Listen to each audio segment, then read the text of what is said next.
હીબોક્સ app fraud કેસમાં ઘણા YouTuber અને ફિલ્મ સ્ટાર્સના નામ પણ ઉમેરવામાં આવી રહ્યા છે, જેમાં બોલિવૂડ અભિનેત્રી રિયા ચક્રવર્તીનું નામ છે.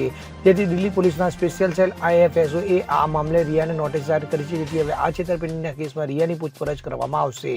જાણકારી મુજબ રિયા અને અન્ય ઘણા યુટ્યુબર્સે હીબોક્સ એપનો પ્રચાર કર્યો અને લોકોને આ એપમાં રોકાણ કરવા માટે પ્રેરિત કર્યા હતા. જ્યારે આ એપ રોકાણકારોને રોજના ઊંચા વ્યાજનું વચન આપીને લગભગ 30,000 લોકો સાથે છેતરપિંડી કરી હતી. ત્યારે તપાસમાં અંદાજે 500 કરોડ રૂપિયાની છેતરપિંડીનો ખુલાસો થયો છે. તો આવી સ્થિતિમાં દિલ્હી પોલીસે આ એપને પ્રમોટ કરનારા તમામ સેલેબ્સની પૂછપરછ કરી રહી છે.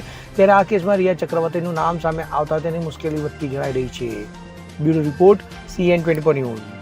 હવે જુઓ દેશ દુનિયાની તમામ ખબરો તમારી આંગળીના ટેરવે.